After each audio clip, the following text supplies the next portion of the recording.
I say you are listening to, you are absolutely listening to the George Espenlaub Show, coming to you live from the Funny Farm. Now, with no further ado, here comes Georgie!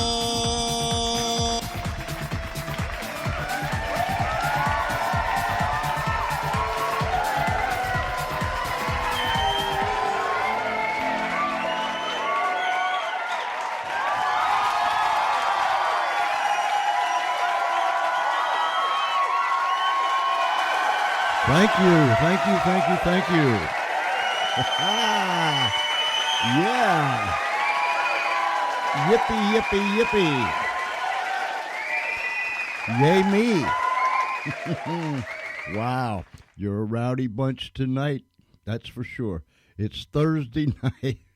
It's Thursday night. What's that, Charlie? Yeah, I know. It's Thursday night here at the Funny Farm, and we welcome you to the George Espenlaub Show. So, whether you're down the street, around the corner, across America, or somewhere around this great big world, yes, we're even in countries overseas, we welcome you and thank you for taking the time to tune in with us tonight. We have what I think is going to be a very delightful show.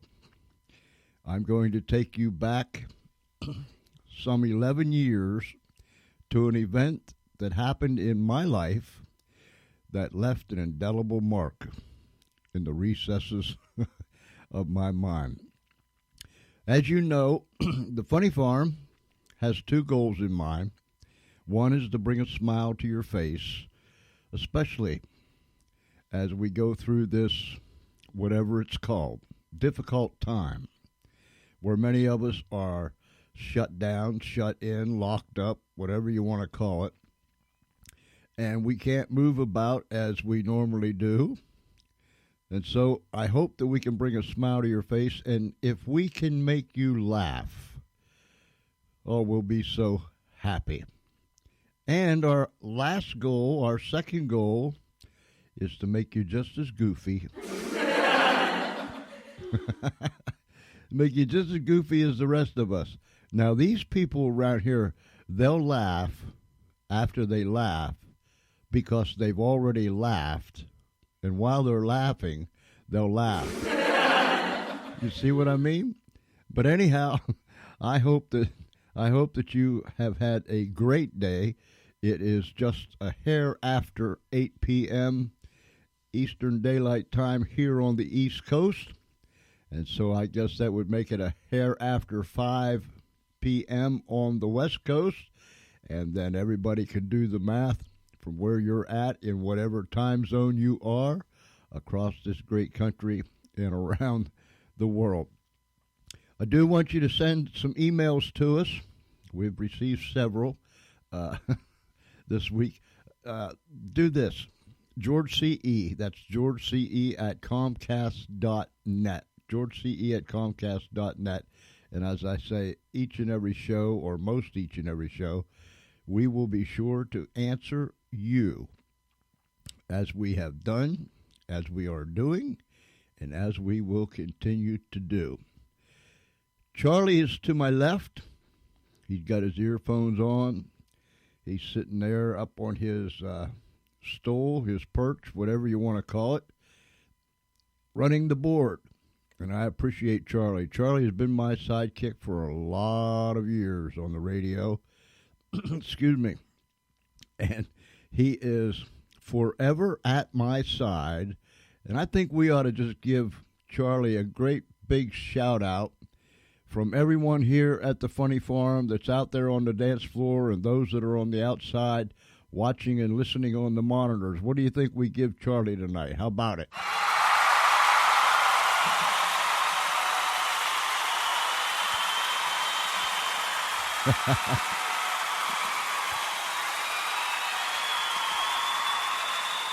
And that is well deserved, trust me. Everyone here at the Funny Farm loves Charlie. We have had some serious shows, and tonight we just want to lighten it up. We want to have a good time. And so Charlie has already said that he wants to start the show out tonight with that song that he played last night to kick things off. So let's all tap our foot, snap our fingers, bob our head, and indeed, shake your booty.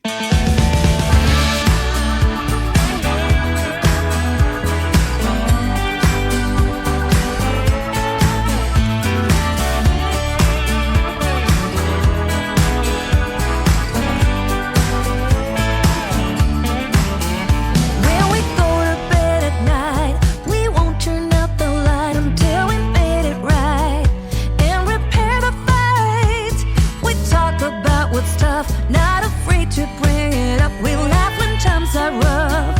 All of is enough to carry us through. You bring me roses on a Tuesday, kiss me at the red light. We both like to walk down in Shelby Park. You hold my head at bedtime. You know my favorite wine. This is why we work. Why it's you and I. In the middle of the day, you turn to me and say, come on, let's get away. Skip this town for a day. Get behind the wheel and drive. We don't care about the time with you by my side.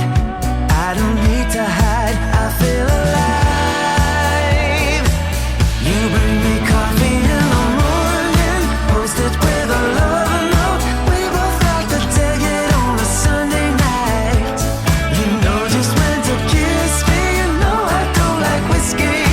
This is why we work, why it's you and I. Down the line, people will forget the reason why they walk down the aisle. They lose their love to everyday life. That's not you and I.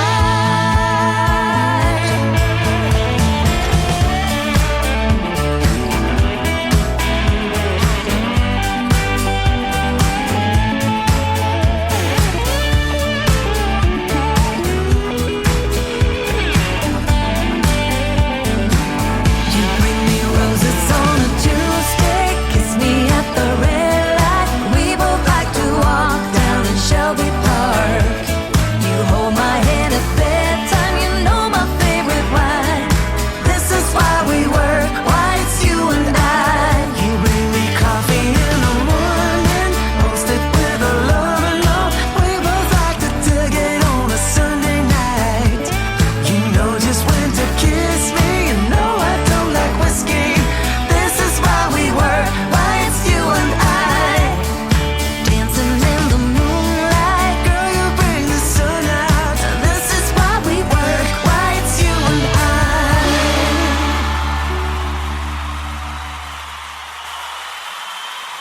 We don't have no set format around here. You go ahead, gang. You enjoy yourself out there. We don't have any set format around here. Nothing is rehearsed. Everything is live. And so what you hear is what you get. Sometimes there's bloopers. I don't think we have any bleeps. But a lot of times we have blemishes. A lot of times things don't go as exactly as we had wanted them to. But nonetheless, when we come on the air with the George Espenlaub Show live from the Funny Farm in a place called Our World, we just fling it out there, let it fly, and whatever happens, happens. And that makes it so much more fun. I've been doing this a long, long time, and I've come to the point that I laugh at myself because Espenlaub can really, really blow it up sometimes, as you all know. I blow it up on our live stream shows where everybody can see it. I blow it up sometimes on the radio where everybody can hear it. But nonetheless, what you hear, what you see is what you get. And we have a wonderful, wonderful time doing these shows, and we've done them for a long, long time. And the good Lord willing, and the creek don't rise, or is it the creek don't rise? But anyhow, the good Lord willing and the water don't come up, we'll continue to do these things the same way that we've always been doing them. I always figure, like the man said, if it's not broke, don't fix it. And say what, Charlie? You do. All right. All righty. Okay. Let me set the scene for you here in the Funny Farm Radio studio. Charlie is to my left. And as I mentioned before, we both have windows where we can look out upon the dance floor here at the Funny Farm Radio facilities. And not only that, we have monitors that show us what's going on the outside of the radio studio also. Because every time we go on the air, we go live, and people come from near, far, and wide to be participants in this show.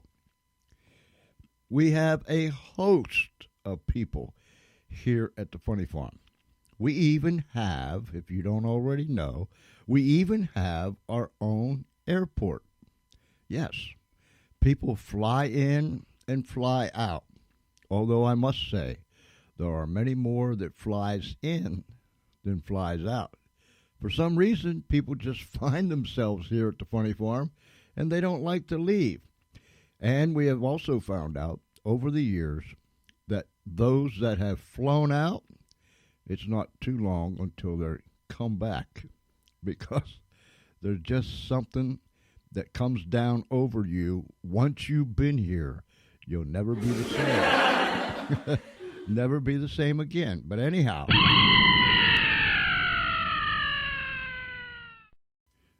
oh boy, don't worry, don't worry. Dude just fell off his perch high up there in the facility of the Funny Farm Radio studio. We'll call Travis and the EM people. They'll come pick him up, put him in the wagon, and take him down to the medical facilities. He'll be all right. He'll be back, wrapped up, bandaged up, all broke up. But he'll be back. He'll climb back up there again and find his place up there on the top tier. But anyhow, where was I? Oh, and we have monitors that we can see the people outside. They come here from all over in a place called our world. They come in their rickshaws. They come with their bicycles. They come with their double-seated bicycles. And even some of them come with three-seater bicycles, if that isn't a trip.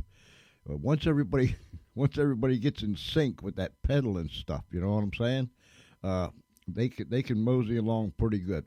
And then we have people that brings their old raggedy farm pickup trucks, and they bring their tractors. They come here in anything that you can imagine, anything that you can put somebody in or a bunch of somebodies. They get in it and they come here to the radio studio. So we have a huge crowd on the outside. We have a huge crowd on the inside. Miss Ernestine, she leads the people out there on the dance floor. And before we go on the air, she has everybody go through exercises, jumping jacks and, bend over, touch your toes and all those things. And she does that because she wants no one to pull muscle or a sacroiliac, whatever that thing is. So she keeps everyone in tip-top shape, because these people love their music and they want to dance. And so, as I said before I started rambling on, we have no set format, no formula. We fling it out, we let it go, and Charlie wants to do this just what he did last night. He wants to do this thing again, so why not do it? Here we go. Get up, get ready, so you can tap your foot, snap your fingers, bob your head, and most indeedy, you got to shake your booty.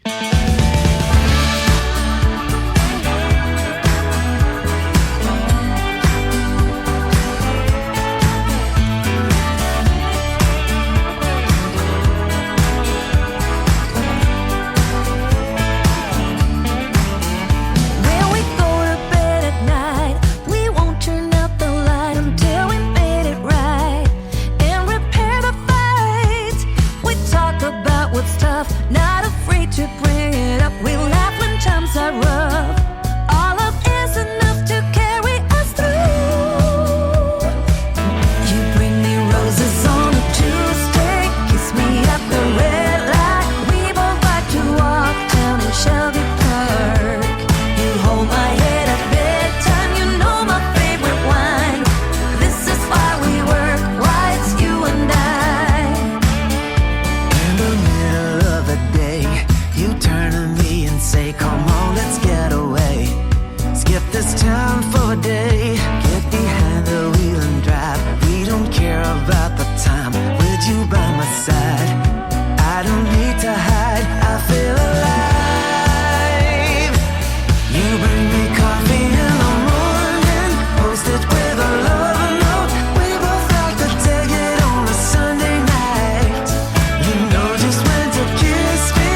fortune chocolate tea.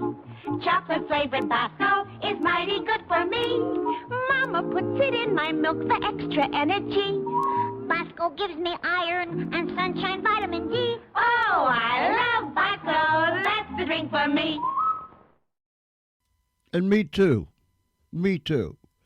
Hey, I want to give some shout-outs to some folks, and I want to remind you, those that are listening, the chat room is open, so please come in and share your comments, chat with me, talk with me. In a little while, I'm going to take you someplace where I was 11 years ago, and I'm not sure I'll be able to chat, but come in anyhow and let me know you're here. Let me give some shout-outs. I want to shout out to my friend Peter Acola up there in Massachusetts. We had him on a live stream show. He is a fantabulous, that's an Espenlaub word. He is a fantabulous individual, and a big shout out to Peter. Let's shout out to our friends out there in South Dakota, Paula, Jared, all the kids, all the folks down at the local establishment. And they know who I'm talking about.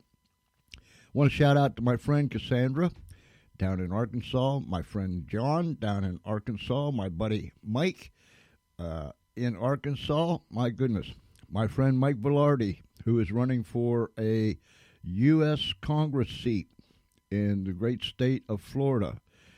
My hat's off to him. I've known Mike a long, long time, and that man's never run from anything, but now he's running for Congress, so you go, Mike. Also, my friend Annette Davis Jackson in South Carolina, who is running for a Congress seat, or Senate seat, I'm sorry. My hat is off to her. There are so many people, and once I start naming names, I'm going to forget a whole bunch of people. But nonetheless, let's see, Cheryl and Louie and Mooey, and I got to say, Mrs. Espenlaub, my wife of almost 52 years now. Shout out to all those, and more and more and more and more. In just a moment, I'm going to take you and I'm going to share with you this event that I went through. But until then, we need to take a break for this. Hello, everyone. This is Claudio Relsano. Tune into my show, The Claudio Relsano Show, where I will be interviewing sports legends of the 70s, 80s, and 90s, as well as talking sports with some old friends. You can hear us on ClaudioRelsano.com. That's ClaudioRelsono.com. And now at 4 p.m. on Fridays and 9 a.m. on Mondays at the George Espenlaub Show on Facebook.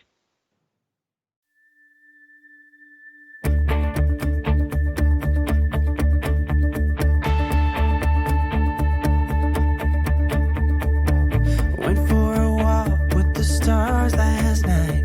Did not believe that I would end up right. Lucky endings were not something for me. I drove around all across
I just get that warm, fuzzy feeling sometimes.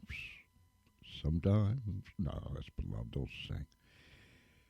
I couldn't think of a more appropriate song for Charlie to play than Out of the Cold Into the Fire, because it definitely coincides with what we want to do tonight.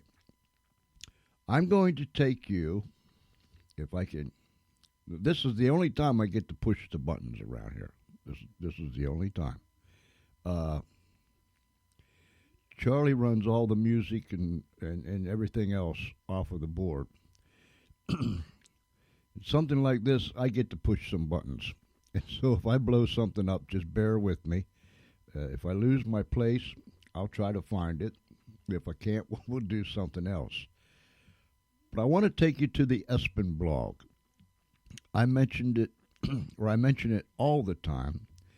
The Espenblog, TheEspenblog.com, the Espenblog.com. The Espenblog.com, the radio show, the live stream shows that we do, they are all connected together. Now, for years it was the Espenblog and it was the radio show. And then last October we started our live shows on our Facebook page. And so that is all hooked up with that, amongst some other things. But nonetheless, there are articles in here that I feel everyone should read. And that's just me. That's my opinion. But nonetheless, here's how it works. The Funny Farm is a place where reality, now listen to this, where reality and, what's the word I'm looking for? I don't want to say delusion. Where reality and fantasy is intertwined. And we don't know the difference.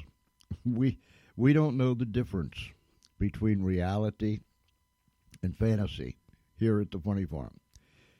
In fact, we don't really care the difference. If someone would come and say that this is the difference between reality and fantasy, we'd crack up at them. You know what I'm saying? Because we don't think of such things. But for you out there, we need to clarify that the Funny Farm is a place where fantasy and reality are intertwined and we don't know the difference. If you do, that's fine. But if you come to the Funny Farm one time, you won't care anymore either. I want to take you back to an event 11 years ago. Was it 11 years ago? 9 years ago. I'm sorry, 9 years ago. And this happened in my life. It didn't let such a mark on my brain housing group. I'm going to take you to an article that I wrote as this event unfolded. Now remember, this is a place where reality and fantasy are intertwined. So, open up your mind as I take you to an article that I wrote October 15th, 2011, entitled Fire in the Hole. And you'll understand where that title came from in a moment. This is how it goes. It is 2:09 a.m. Saturday morning, October 15th, 2011. I wrote that statement over an hour ago, having great expectations of my fingers sailing across the keyboard, trying to keep up with my brain. It's not as if I don't have any material to write about. I most assuredly do.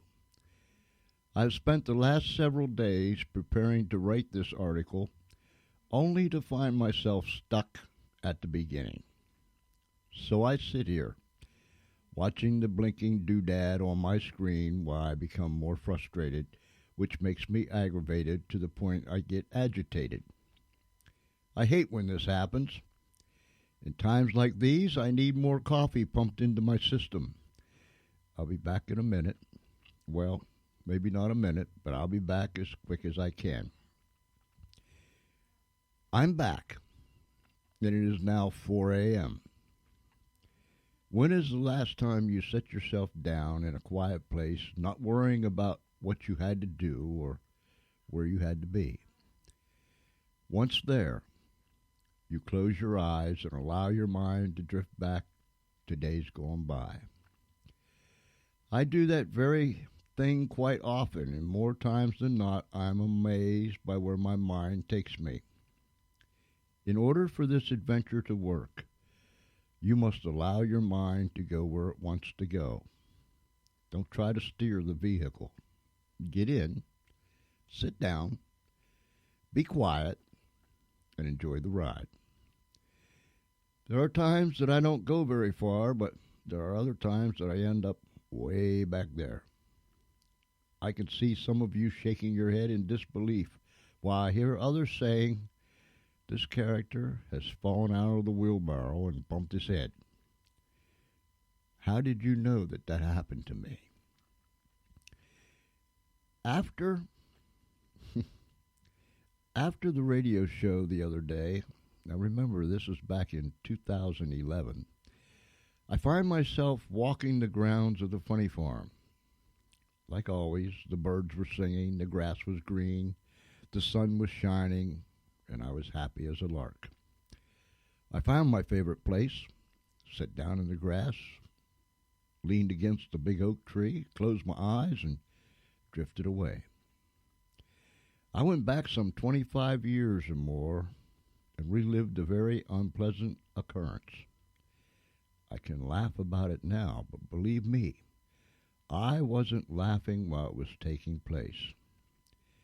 Allow me to take you to when there was fire in the hole. Let me check on something before I go any further. I'm chuckling to myself, and I'm not reading. I'm saying this to you. I'm chuckling to myself because I want to make sure I'm at the right place. I tried just a little here. The trip was unauthorized. Oh, okay. All right. Okay. I'm in the right place. I went back. Let me go back again. I went back some 25 years or more and relived a very unpleasant occurrence. I can laugh about it now, but believe me, I wasn't laughing while it was taking place. Allow me to take you back to when there was fire in the hole. You see, I never experienced what I experienced some 25 years ago. Now, I wrote this 9 years ago, but it took place a long time ago. I had heard of and known some people that experienced what I was about to experience, but I had yet to experience what other people had already experienced. Why my mind decided to stop at that point in time of my life, I have no idea. But I've learned that when it stops at a particular place, get out, face what the mind wants you to see, put your big girl panties on and deal with it. The ride back to now is much more pleasant. Hey, come into my world. It's nice in here. Funny that I should say the ride back, because that's where my experience started some 25 years ago on my ride back home. I won't bore you with where I was or why I was where I was, but I had been to where I was on my bike, my motorcycle. After days of riding hundreds of miles and doing what I was doing, I made the U-turn that pointed me in the direction of home.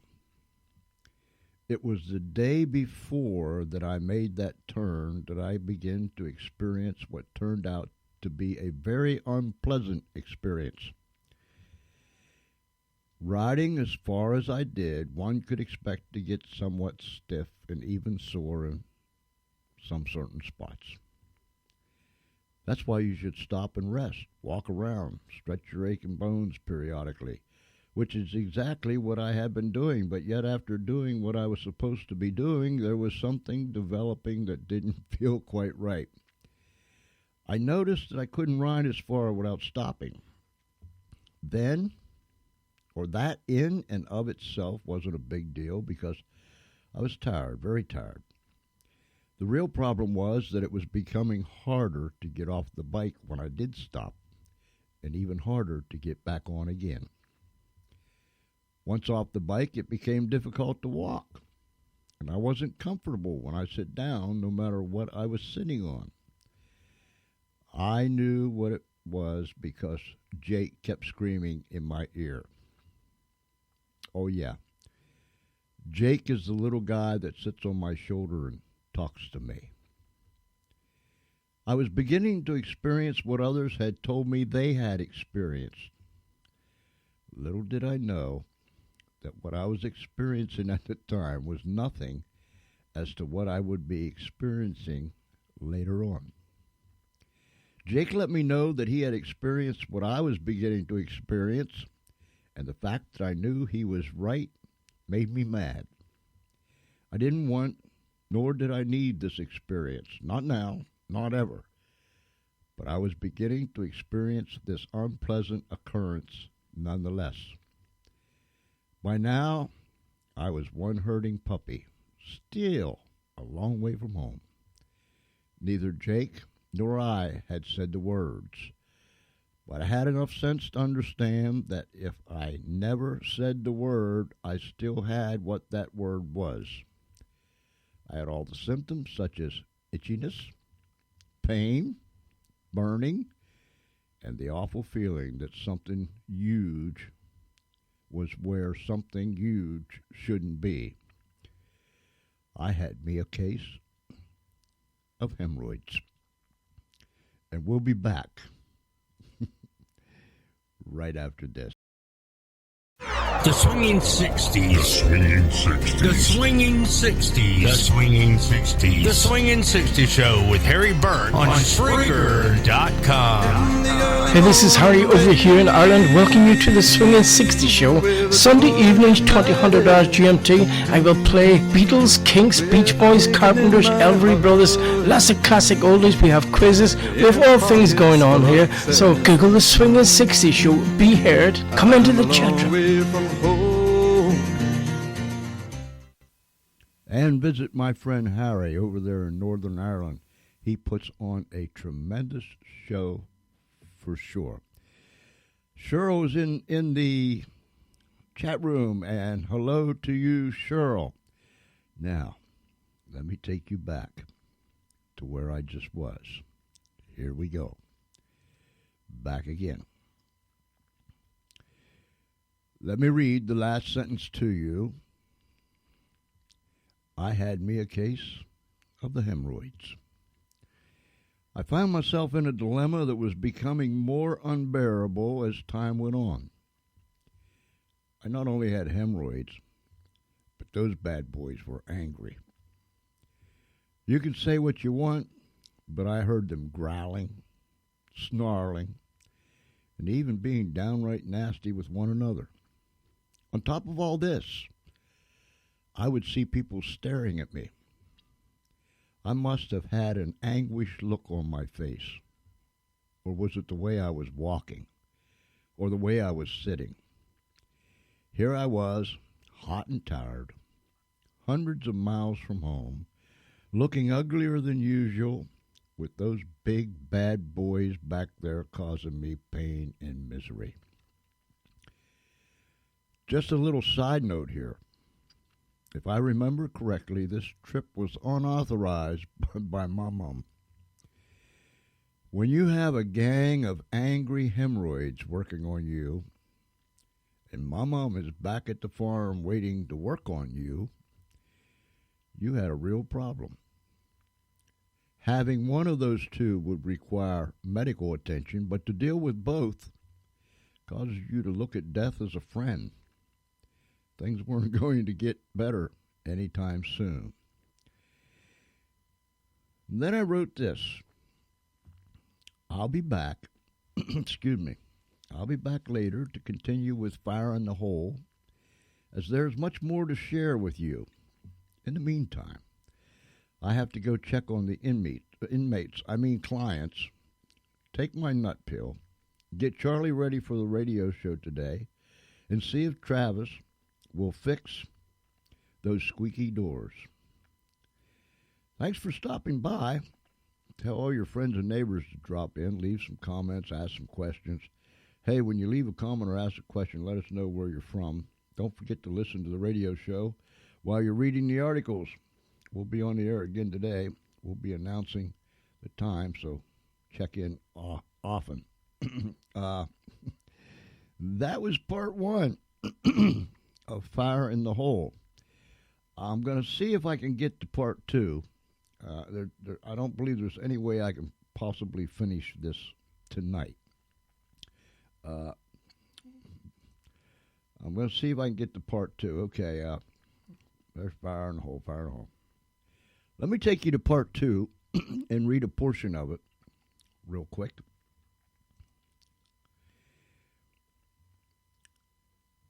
This is Fire in the Hole part two. So now you know I had a bad case of hemorrhoids, and them bad boys were doing a job on me. Oh boy, what do we got here?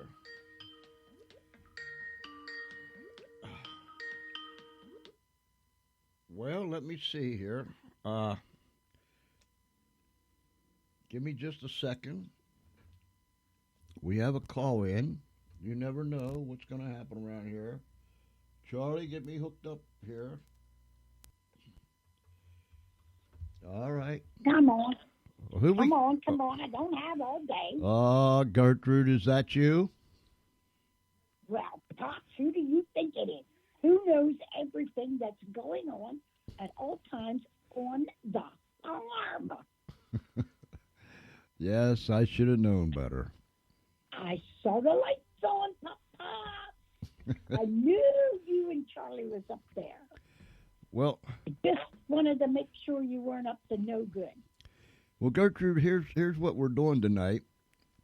We have went into the Espenlaub, and an article that I wrote back in October of 2011 that pertained to my episode with hemorrhoids. You know something?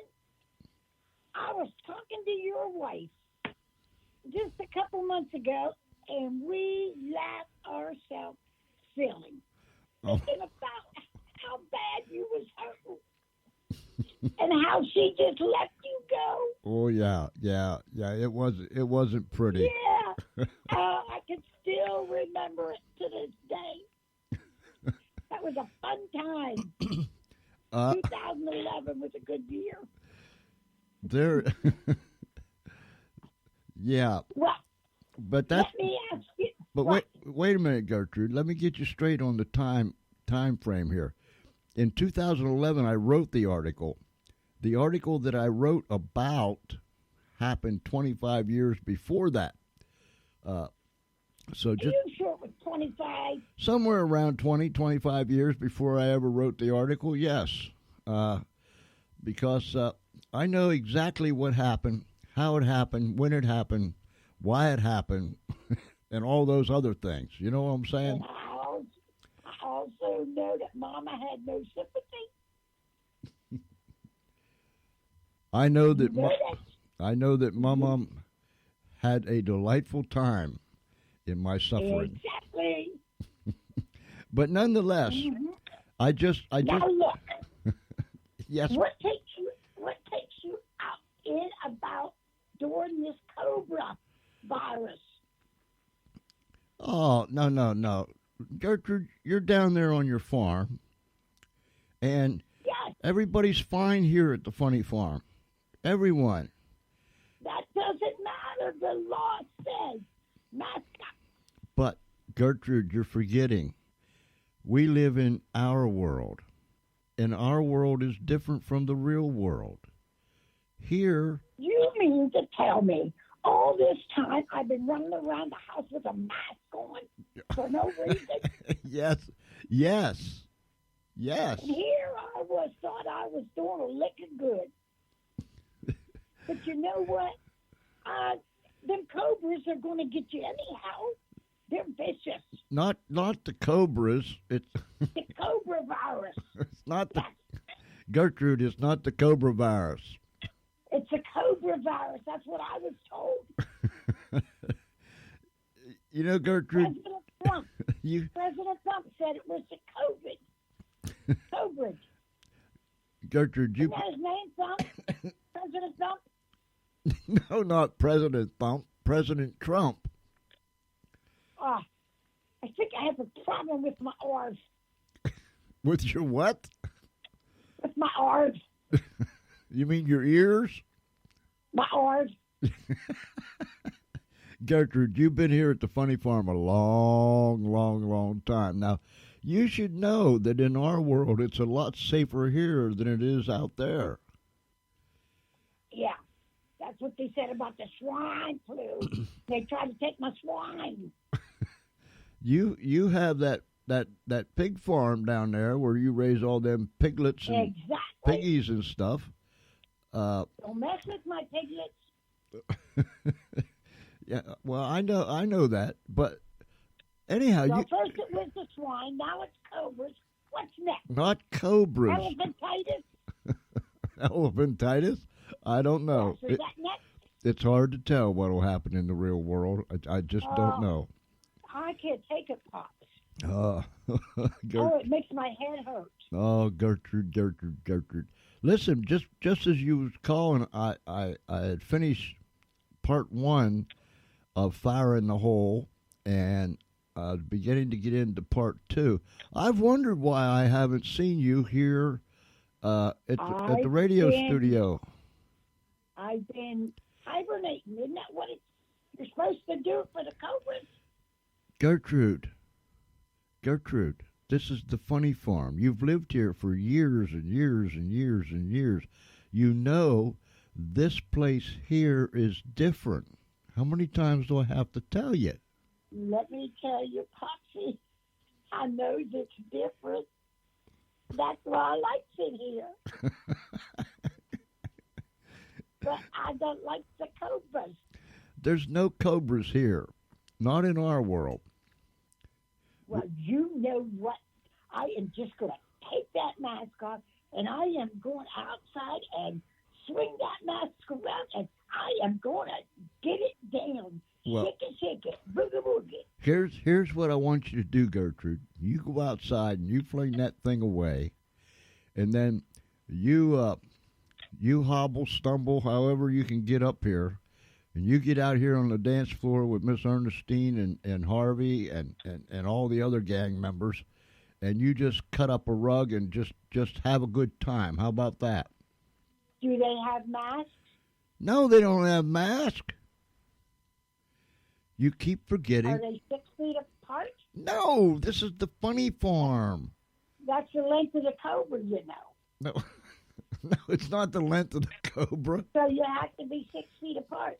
The No, length of the cobra. Maxine.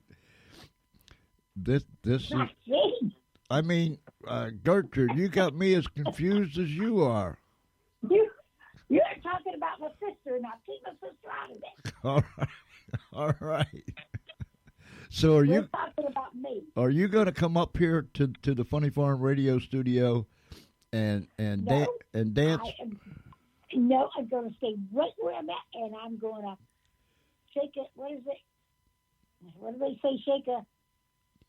I can't think of what it is, but I'll be shaking it. Are you are you gonna All right? Whatever I got, I'm shaking it. are you gonna tap your feet, snap your fingers, bob your head, and shake your booty while we play some music? I've been waiting. I want to be set free. I want to be liberated. All right. All right. Hallelujah. All right. Get it going, Papa. I'm ready. All right. Well, Bye-bye. goodbye. We're going to play this for you. Okay. right. Goodbye, Gertrude. Goodbye. You see what I'm saying, ladies and gentlemen? You never know what's going to happen around here. My goodness gracious. All right. This one is for you. Man, you got Charlie all befuddled over there. He's looking for something to do because he wasn't expecting Gertrude to call. Gertrude called. She was all confused, like she usually is. But anyhow, go ahead, Charlie. See if you can find something real quick. Gertrude is down there on her farm, here on the funny farm, and she wants to tap her feet, snap her fingers, bob her head, and shake her booty.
Gertrude.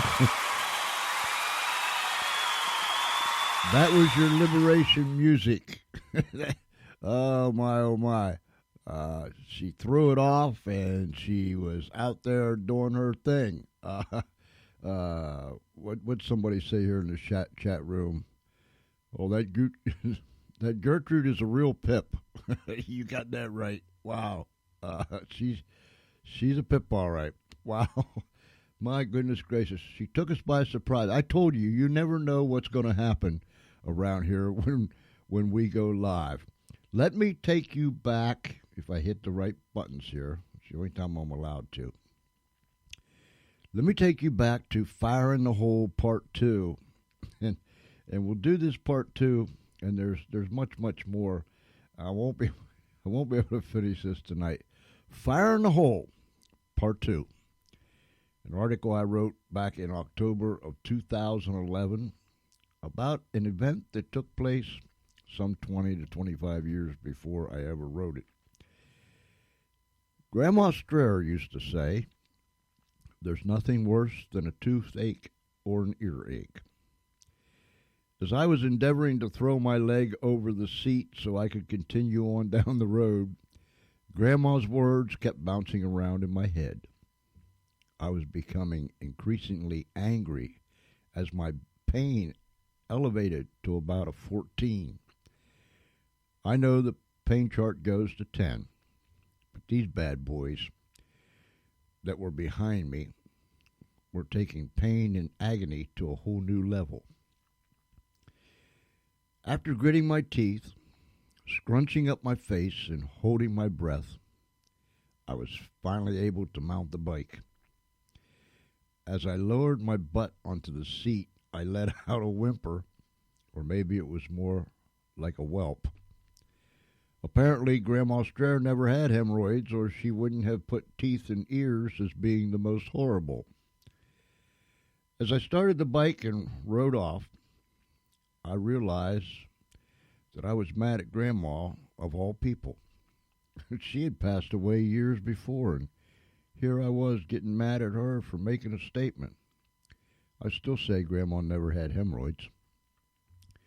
The vibration of the bike, the bumps in the road, the heat, and the oversized hemorrhoids protruding from the back door were all too much.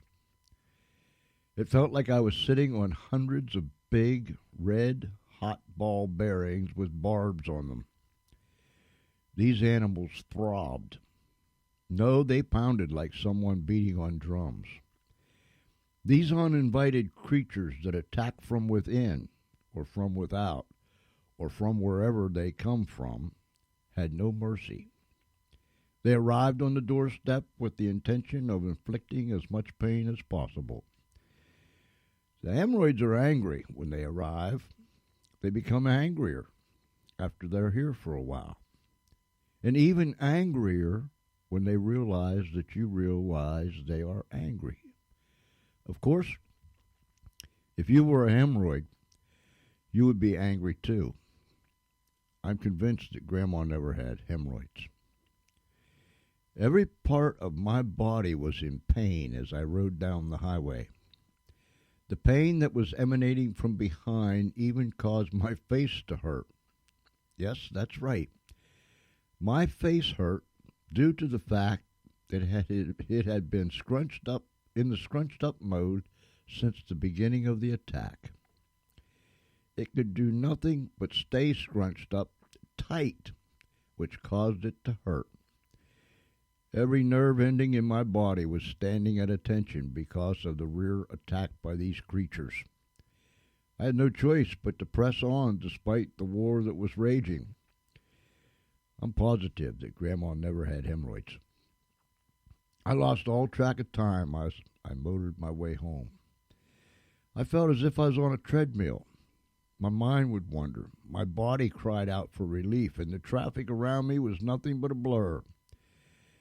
I remember crossing the Bay Bridge and thinking that when I reached the highest point, I should stop and jump over the edge into the Chesapeake Bay. As you can see, that idea didn't come to fruition either. There's no way Grandma ever had hemorrhoids. Finally, after what seemed forever, I reached my destination, home. As I turned off the highway and made my way down the street to the house, I was overcome with great trepidation and fear. For a moment, just for a moment, I forgot about the battle that was raging from behind and thought about my mom. This was the first time I had ever experienced hemorrhoids, but I had experienced the wrath of Mum countless times before. Mum on her worst day is more vicious than any 20 hemorrhoids on their best day. She wouldn't kill you outright, but she had the capability of inflicting such severe pain you wished you would die. I told you that in times like these, you look to death as a friend. Knowing what I had already experienced and knowing what I was about to experience caused my hair to hurt. I turned the motor off and drifted into the driveway.